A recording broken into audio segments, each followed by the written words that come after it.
Well, hi once again, everybody. Thanks for joining in to another great show of the 19th Hole Podcast for golfers, of course. I'm your host, Dennis Silvers, welcoming you in, and we got another terrific show on tap for you today that I'm sure you're going to enjoy.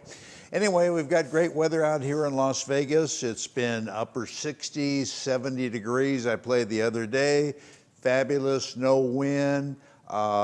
Just taking advantage of some good weather. We're expecting a little rain possibly in the next couple of days or two, but you know what? Always good for the golf course, right? As long as it's not overwhelming. Anyway, I guess you could say this is our pre-Valentine's Day show. So happy Valentine's Day to everybody. And I believe that's on Sunday, if I'm not mistaken. So don't forget the flowers, don't forget the candies, don't forget the tea times. Can't think of a better way to spend Valentine's Day to go out and play golf with your wife or your girlfriend, sweetheart, or whatever. So anyway, we've got a lot of show today, so let's get right into it. I want to bring up our very special guest. You probably know her. She was a rookie on the LPGA Tour, lives in Escondido, which is a beautiful part of near San Diego in Southern California, and none other than Haley Moore. Haley, thanks for coming on the show. Glad to have you on. Thank you, Dennis, and everyone for having me on the show. It's a Well, real treat to be on. I appreciate you coming on because I know you got a busy schedule. Let me tell everybody a little bit about Haley before we get into our interview. Haley started playing golf way back when she was 5 years old. She's only 22, so I'm just kidding. As she got older, of course, as people do, they have a tendency to get older. She became the top junior golfer in San Diego for a hell of a lot of years. Haley then attended U of A, the University of Arizona, of course, on a golf scholarship. And as a freshman in college, Haley came in second place individually at the NC2A National Championship. In Haley's junior year in college, Haley sunk the winning putt to win the team national championship, which is pretty cool.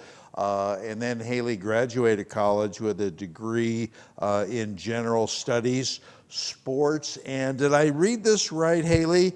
Society emphasis, is that right? Yes. What the hell does that mean?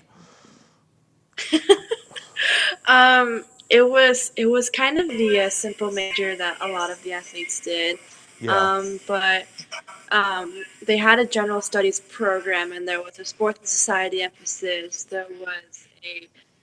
Um, there were a bunch of other kinds of emphasis, like life science, Yeah. economics, and other kind of topics like that. Okay. And so this one, I mean, there's a lot of sports background where you could be like a coach, an athletic director, and then Got there's it. some business into the degree as well, with like marketing or financing director for a sports team or for an individual. So a Got lot, it. a lot of good background. Got it. Well, it was just new to me, so Yeah. thank you for explaining that. In November of 2019, Haley secured her LPGA Tour card by going through all three stages of Q School, which is an amazing feat.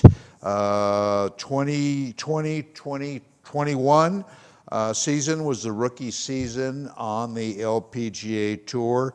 And then Haley did something fantastic, and we'll talk about it later in the show extensively because she's got a great event coming up, I believe in May, to support the Haley Moore Foundation. So we'll find out what that is all about. Anyway, Haley, let me jump in and ask you, rookies on both tours, men and women's tour, give various reasons for adjusting to playing life on tour.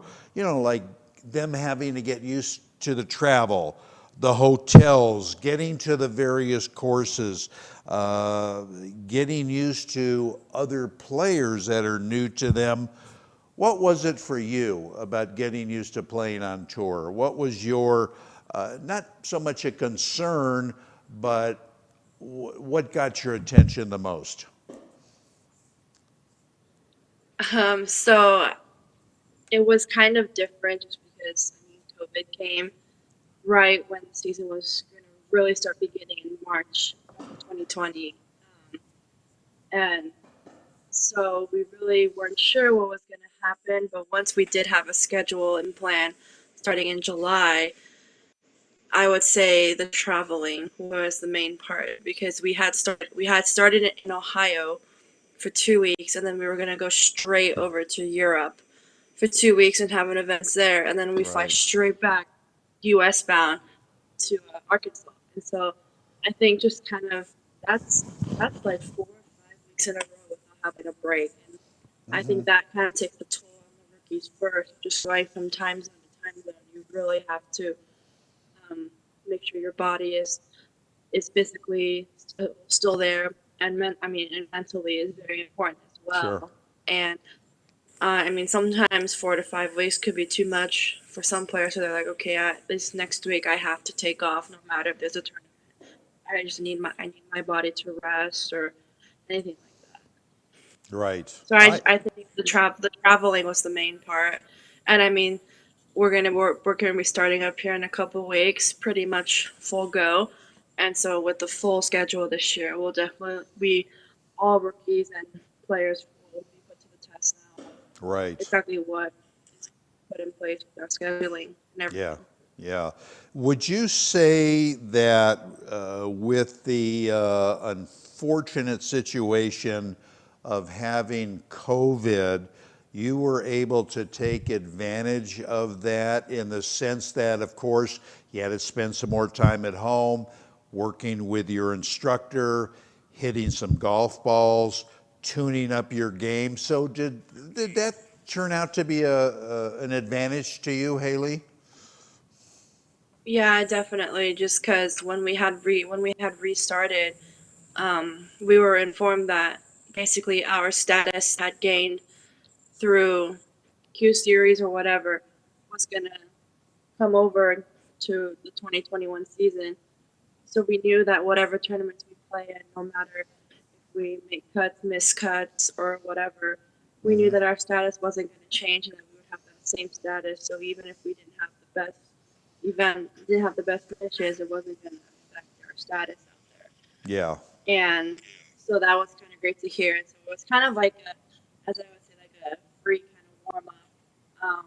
But yeah, it definitely did help me just kind of see what life is like out there, and what what some girls actually practice more, Got it. Got and it. having a good off season to Yeah. prepare for it. Oh, absolutely. Absolutely. Yeah. By the way, who is it that you work with on your swing?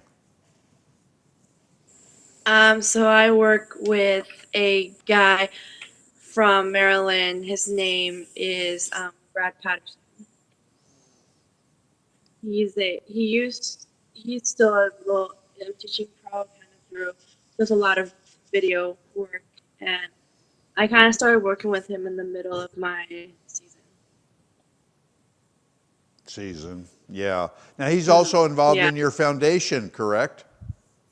yeah, he's the executive producer, so he knows a lot about that. He knows a lot about that kind of background as well. So he's been a great help to kind of starting it and the tournaments that I have coming up for it, and all making my website and everything. So. Got it. Got it. All right. You know, lots of competition, obviously, Haley, on tour with a lot of new faces coming on every year and people getting more seasoned the longer they're on tour. But the bottom line is, do you think American women will ever dominate the LPGA Tour again? Because I don't. Yeah, that's difficult to say right now. I mean, it was great to see. Um, it was great. I mean, I feel like there's a lot of American girls up and coming. I mean, Danielle King has been playing really well, and um, and a bunch. And I mean, Jessica Korda and Nelly Korda. I mean, Jessica coming off the win at Diamond Resort was a great thing to see. But yeah, I mean, there have been a lot of kind of Koreans and overseas who have really come out to play this game, and I think it's definitely putting a challenge on us Americans. Um, Basically, like, oh, like here we are, and we want to come play on this tour as well. Mm-hmm. So um, they definitely have some. They definitely practice a lot back there, Yeah. and I would say we definitely have some good tests coming up to us if we want to be like them to maybe to compete with them. Yeah, it just seems that, like you say, it's a way of life. When they're growing up, they start real early. They totally dedicate it to it. They just have a lot of fire in the belly. For the most part, they hit it, you know, they're like laying pipe down the fairway and stuff. Pretty good short game, which you have to have, of course. And I just think for some reason it's going to be a struggle for the American players, not because they don't have as much talent, they do, but I don't know, they just seem to be having a problem getting over the finish line, if you will. But like you say, we'll see what happens. What from your experience last season, Haley? What's the one part of your game that you think you can improve upon the fastest? The fastest.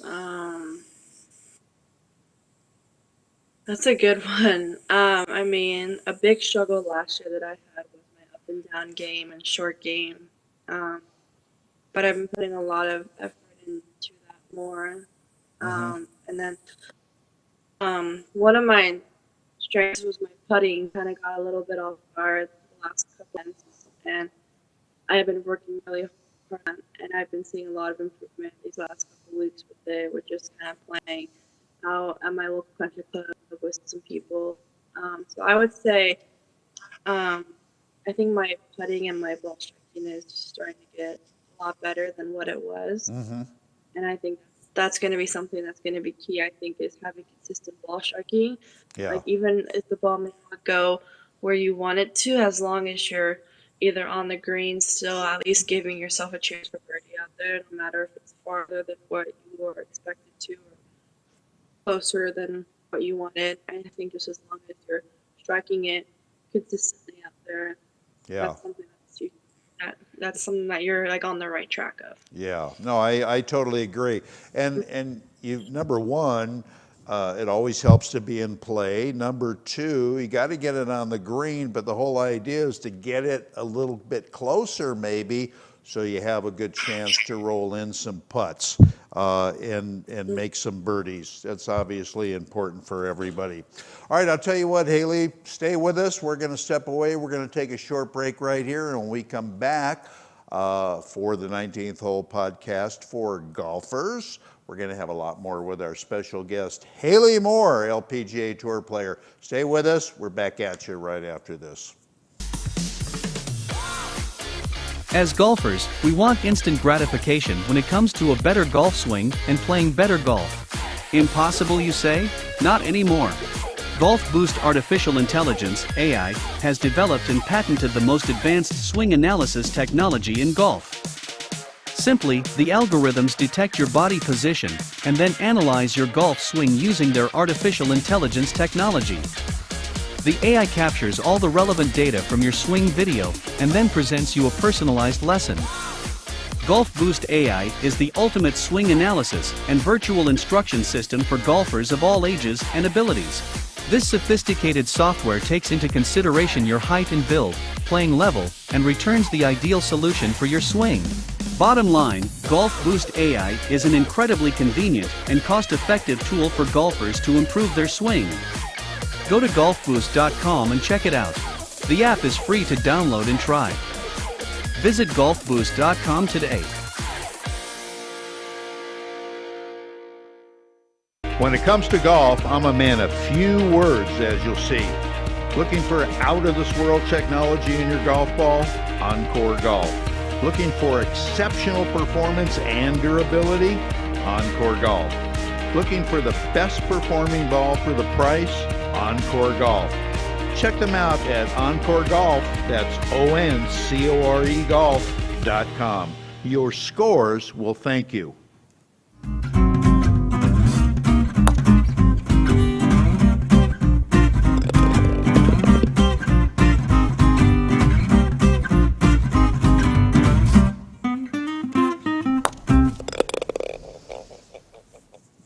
All right, welcome back in, everybody, to more the 19th Hole podcast for golfers. I'm your host, Dennis Silvers, and please do us a favor when you check us out on various social media platforms like YouTube, like Facebook, like LinkedIn, like others. If you have a chance to give us a like, thumbs up, or subscribe to the channel, please do that for us. We're very, very appreciative. Having a great conversation with a wonderful young lady, Haley Moore, who is on the LPGA Tour, and expecting some great things from Haley. So Haley, let me start this segment off by asking you, how many shots do you think it's worth having a playing partner in an event that you feel very comfortable with, or does it really matter? I don't think it really matters out there. Golf is pretty much an individual game. We do have some team events, but it's pretty much kind of all into you. But I think if you are intending for the lead and you're playing with your other fellow competitors, you can definitely kind of see their change and kind of how they're processing the game. Like, okay, she's starting to be aggressive now because she wants to win or something. But I think there's not really much, because it's all pretty much individual game. What if somebody, say you were a very fast player, and you're paired with somebody in a tournament that is a slow player, number one, extremely methodical, just doesn't have the kind of vibe that you're looking for in a playing partner? That does not affect you through the entire round?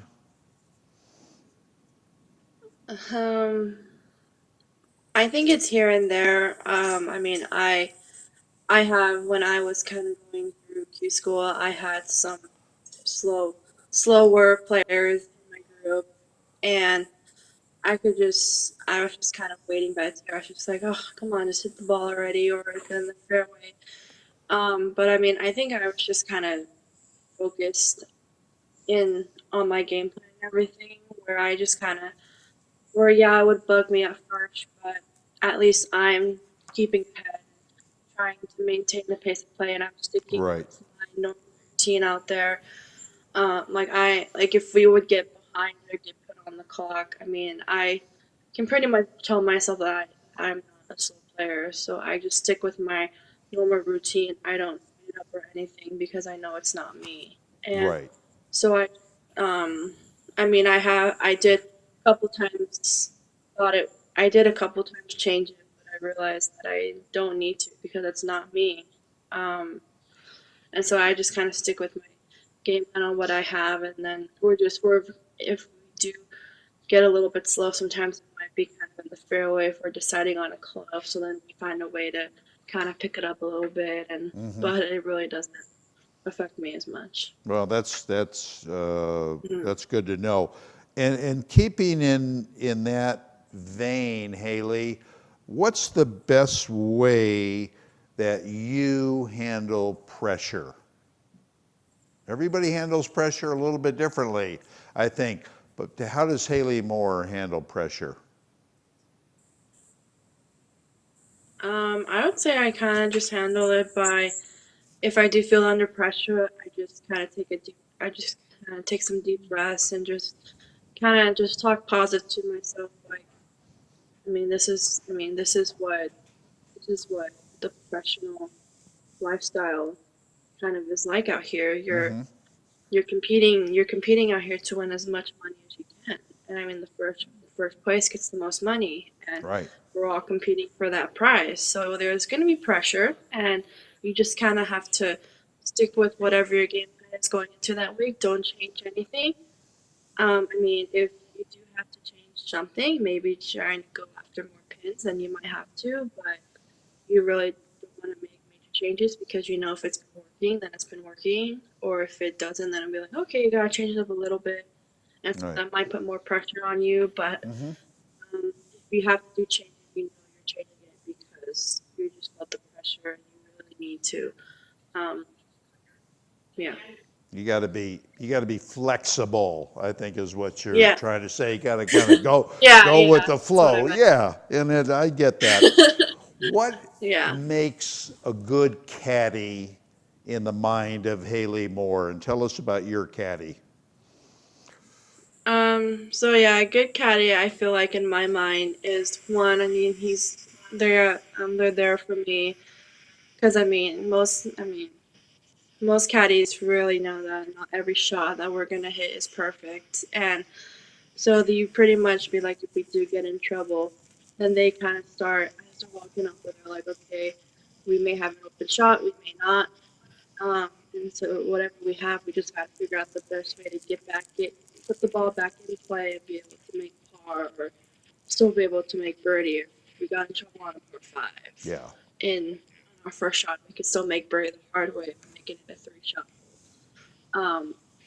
And then I would say just kind of in that pressure situation again, like if they can kind of tell that we're getting kind of tensed up, or we're just kind of not feeling the same, they can just tell us like, hey, this is what golf is all about. We're all trying to Mm-hmm.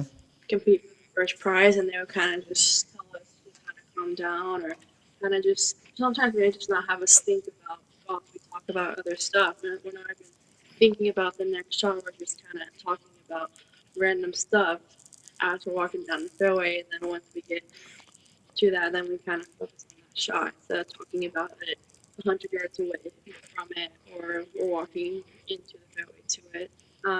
And then, yeah, I just think a caddy who's there, who just kind of knows your game and who trusts you. Um, I mean, and again, we may say, okay, I'm going to draw it into the flag, but then it may not happen. So, and I think reaction is big. Yeah. Caddies never really react if we do hit a bad shot or anything. The caddy who I did have, I had some issues at first with. I did have some issues, so we had to part ways during the season last year. Mm-hmm. But I wish him great success. Um, I know he's gonna find a good caddying job somewhere. I mean, he does caddy at Augusta National, so that is pretty cool, actually. But so the caddy who I have coming out for me in Florida, um, we met like at stage 1 at Q school, because he was caddying for another gal. But I mean, that was so long ago, and I mean, the Q school stages are very mentally grinding. Oh So yeah. Oh yeah. I, I don't remember much of him, but he has great experience heading through the Corn Ferry Tour as well, and Mm-hmm. um, other Yeah. tours. Quite And a and quite I a think that's Quite an I think that's amazing accomplishment. too. Quite an accomplishment to get through 3 stages Yeah. of Q school with the pressure and your grinding, and every shot and every putt is just so important. You know who I think would be a phenomenal caddy for you, that's well experienced, that kind of knows your game a little bit, would be me.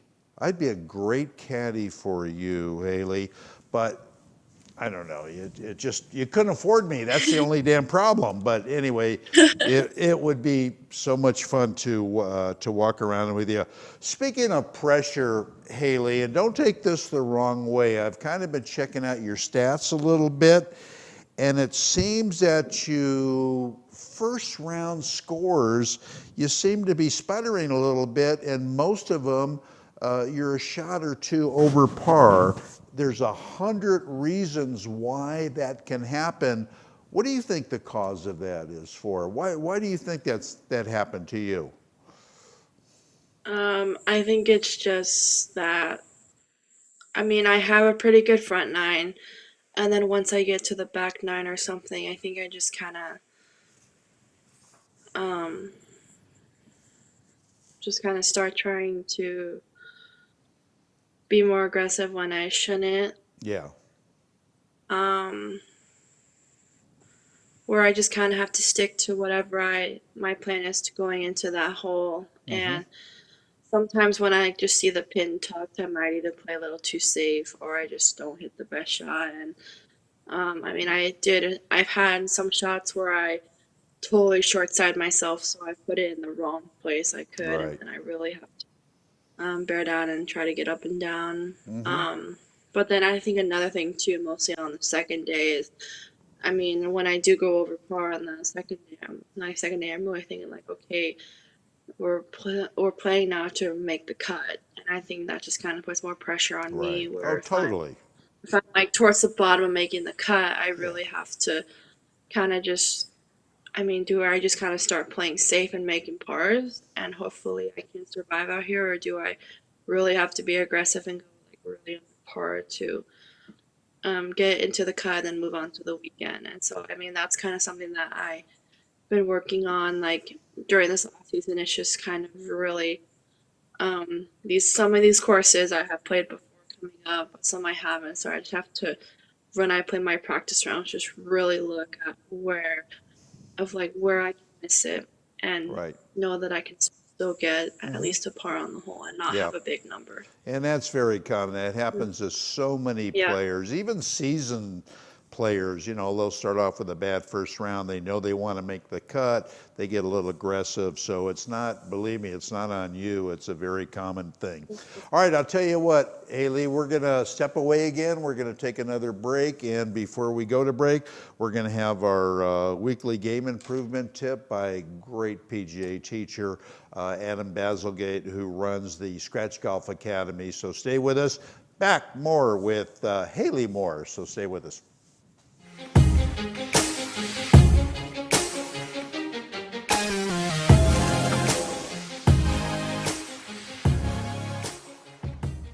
Hi, Adam Bazalgette here in Naples, Florida, founder of Scratch Golf Academy. Want to talk about how to increase your swing speed. I'm with someone here who's got a lot of swing speed you'll like to watch, Rob Cusick, teacher and club fitter here at Mediterra. So the first thing I'm going to say, and then we'll let Rob hit 3 golf balls, is you have to practice speed. Believe me, until you experience it, you'll never be able to duplicate it. So here's a great little drill. Rob's got 3 balls. He's got a lot of speed, as you'll see. One's going to be at medium speed, one quite a bit, and then the third one, within reason, about as quickly as he can swing. So let's go and let's see how that looks.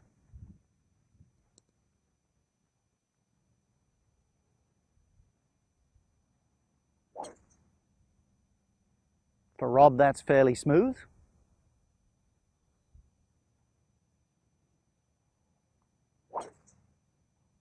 There's more speed. And now in this one, while staying reasonably in balance, this is going to be about top speed.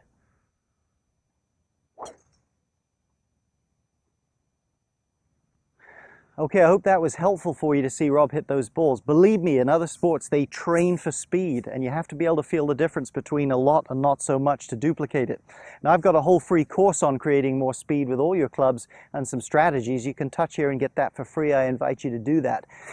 Let me give you a couple of other thoughts, though, as we go. A lot of people accelerate their arms and club prematurely. They feel like they're creating speed. They're not really creating that much speed. The towel's a great image. The towel has to load and snap. That's how you create speed there. It's the same with the golf club. There has to be some elasticity. There has to be some softness to it to create speed. One more thing I want to say you're only going to get to top speed for a very short amount of your arc. You've got to make sure it's where the ball is.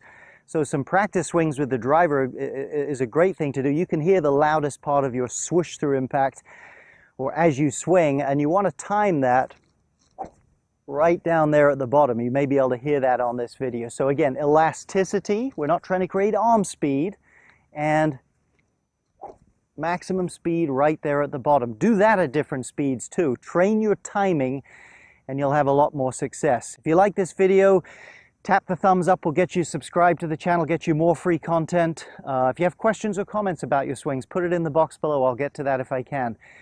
Again, Scratch Golf Academy has all kinds of material for you. I hope you'll check it out, and I hope this helps you get started to creating more speed.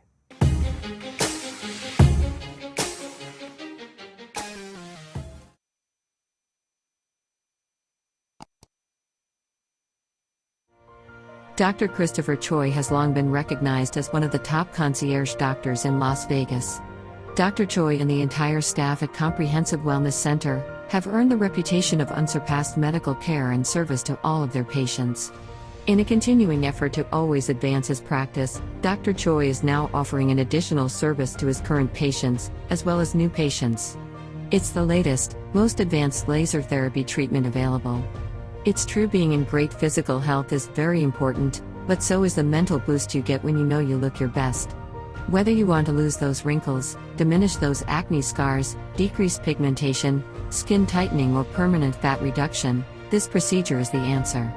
You'll have peace of mind knowing there is no actual surgery and no downtime. You just get results with these amazing laser treatments. You might wonder if it hurts? The answer is no. All you feel is a slight tingly feeling during the procedure. You'll love the results. Call Comprehensive Wellness Center at 702-463-8080. Hey golfers, I've been a golf talk show host for a long time, and I've been playing golf even longer. Being in golf media, I've had the chance to play every ball ever made. I've tried them all. Well, my search is finally over because I found the best ball I have ever played with, and more golfers are finding the same thing. I started playing with the Elixir golf ball made by Encore Golf. Encore Golf has revolutionized both their golf balls, the Elixir or the Avant 55, or the brand new Vero X1, to where the performance of either will simply blow you away. It did me. If you're looking for better performance and durability with your ball, Encore Golf has it. Don't just take my word for it. Check them out at encoregolf.com and you'll become convinced, as I am, the first time you tee it up with Encore. It's the best performing ball for the price. Go to encoregolf.com and see for yourself. Your scores will love you for it. That's ONCORE golf.com.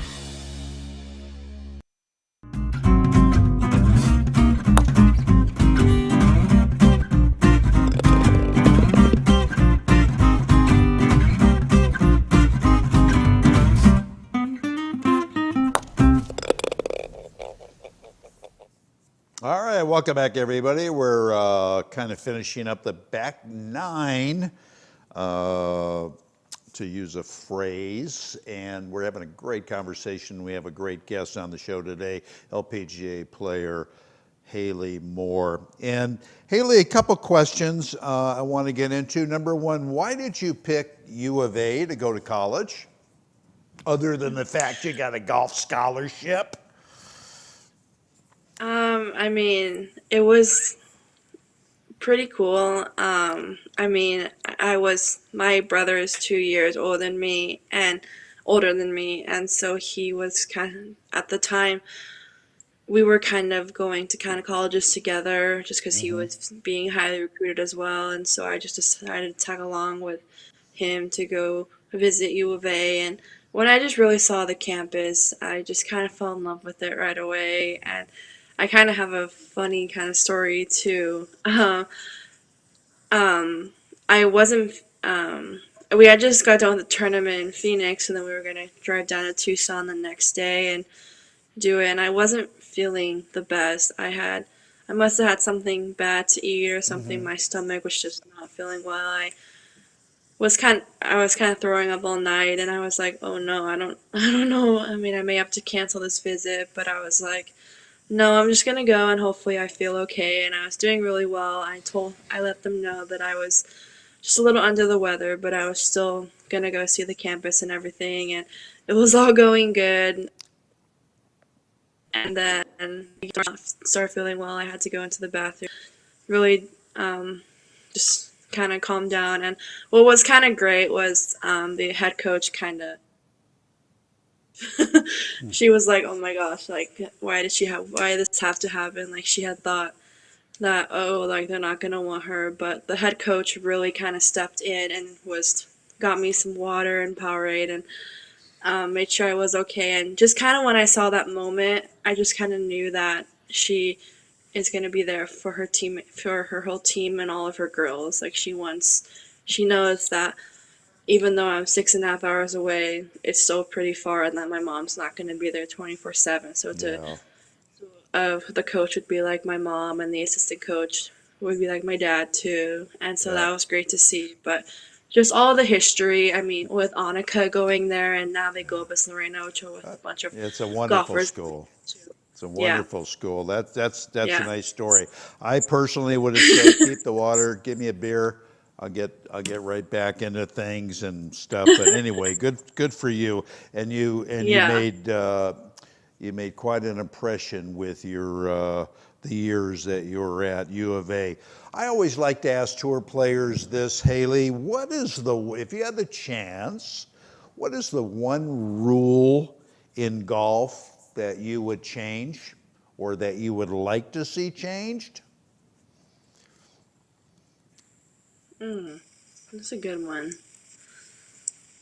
Um, actually, it actually kind of we had an LPGA Zoom meeting a couple of days ago, and it actually came up. I mean, we do kind of do see some players who might be just a little slow because they're talking with their caddy over all the numbers, and Yeah. I would expect to see how putting in rangefinders would do. And actually, we were told that beginning in 2022, the season is not that we're going to be allowed to use them. But I mean, that could create another dilemma. It's like some players would be like, "Oh, all us being like, okay, now since I have a rangefinder, what do I really need a caddy for then?" Well, yeah. So I mean, yeah, so that could be a possible dilemma now. I mean, what could the tour look different if they are like, okay, well, I don't really need a caddy now, since I have a You know, rangefinder. Because some players just like to do most of their stuff on their own, and they're like, I just want you to give me your yardage, and I'll pull everything well, else. exactly. I don't mean to, but Yeah, I think the caddies are always going to be there. I think they're great yeah, to me have for too. multitudinous reasons. But between you and I, Haley, I don't think the rangefinders are going to speed the game up a damn bit. I really don't. They're Yeah, going to I'm look not, and yeah, whatever. it's a 50-50 Yeah, for me. I'm yeah, not sure. exactly. Yeah, exactly. Real quickly, because we got to take our last break, and I want to come back and talk about your foundation. When you find your game going south during a tournament, real quickly, what do you do to keep it together to get it into the house?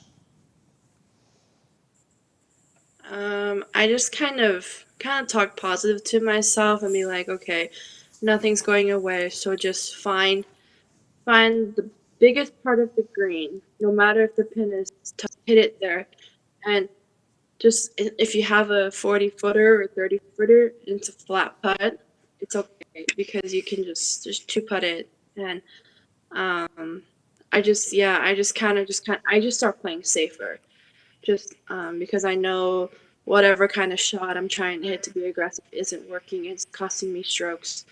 I just kind of just like I may play safer off the tee or on a par five, and instead of going for it, I just keep it a 3-shot hole and see if I can make birdie that way. Right. Okay, and that's good thinking. Okay, we're going to take one short last break. We come back, we're going to talk about Haley Moore's foundation. You don't want to miss it, so stay with us. We're back with you right after this. One of the buzzwords happening in golf is the word lag. You hear it all the time, but what is it, and how do I get it? Lag simply is the loading of the club to help produce tons of power in your golf swing. Up until now, getting lag into your swing has been very hard.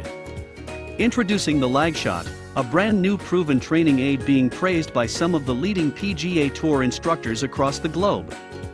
This practice aid trains your hands, arms and body how to make a powerful, efficient golf swing with an amazing amount of lag. Lag shot is a 7-iron length club with the same loft and lie with a whippy, flexible blue shaft and a beautiful jet black club head. After you master the lag shot, your game will change forever with a stress-free swing, more power and more distance with lower scores every time you play. Go to lagshotgolf.com and you'll see why this truly is becoming the #1 training aid in golf. Visit lagshotgolf.com. Innovation begins at a single point. Elements, each with their unique character. Fire-forged steel creates unprecedented control.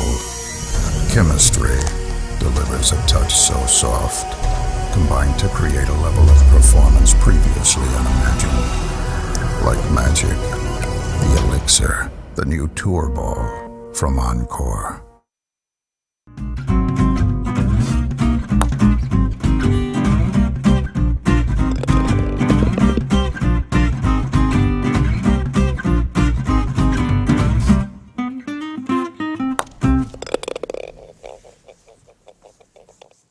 You know, as I mentioned earlier, I would love to caddy for Haley 1 round or 2 rounds during a tournament if she would have me, but I would have to get a little tiny junior bag. You know, these big tour bags that weigh 180 pounds. I don't know if I could make, maybe on a flat course, but anyway, we'll work that out with Haley. So, but anyway, Haley, tell us about the Haley Moore Foundation, how that came about, how you started it, and you're having a fantastic event, I believe in May, and I hope to hell to be down there if this guy would ever call me. Hopefully you could kick him in the butt and have him give me a call, because I'd love to help you out. But how did this whole thing come about with the foundation? Because it's wonderful. Yeah, so pretty much kind of my story as a kid. I just kind of grew up a little bit being bullied, had some really bad tragedies happen to me just because of my size, and I was playing golf and other sports and just saying how I just couldn't I didn't look like what a normal athlete is doing physically, and they just all thought it was just kind of bullying me and saying bad things to me. And I just know that even today, bullying is still bullying is just still going on. And Yeah. I don't want it. It's just something that I don't think should be tolerated. And I mean, sometimes growing up with people, it's hard. And so basically, with my foundation is I want to use my platform, and I just want to raise awareness that anyone can achieve any goal that they place, and that they can go achieve it before themselves. And I just want to take this great journey along, and just really would love. I mean, I feel like I have my story that I have. I feel like would be very impactful for a lot of individuals who maybe hasn't gotten their life back yet because of what they encountered when they were bullied. And so I think just kind of telling my story and how I overcame it and what I'm doing right now, I think would be very impactful to them, and hopefully could get them back up to their feet on whatever goal that they have set in their life, that they can actually go and achieve it. Oh, there's absolutely no doubt that you have a big impact on this, because there's a lot of people that are in that kind of a situation, and with you being one of the more prominent advocates of helping this thing called bullying, you've got to help. Tell us about the event that you're having, and you're looking for players, I assume. Yeah, so earlier in 2020, I had played in I was a pro in the SCPGA Foundation tournament, and so the group that I had played with, one of the girls was on the board for the foundation, and we had kind of told her that I was kind of creating one, and this was all going to be starting very soon. And she knew a bunch of stuff on how to coordinate tournaments like this, and so we basically got together and we're like, we're gonna have a tournament together with your foundation and SCPJ Foundation, and which I think is great because SCPJ Foundation is awesome as well for what they do. And so we're going to have it at May 10th at Palma Valley Country Club, which is where I'm a member at as well. And yeah, we're looking for some teams to play, and mostly kind of looking for some pros.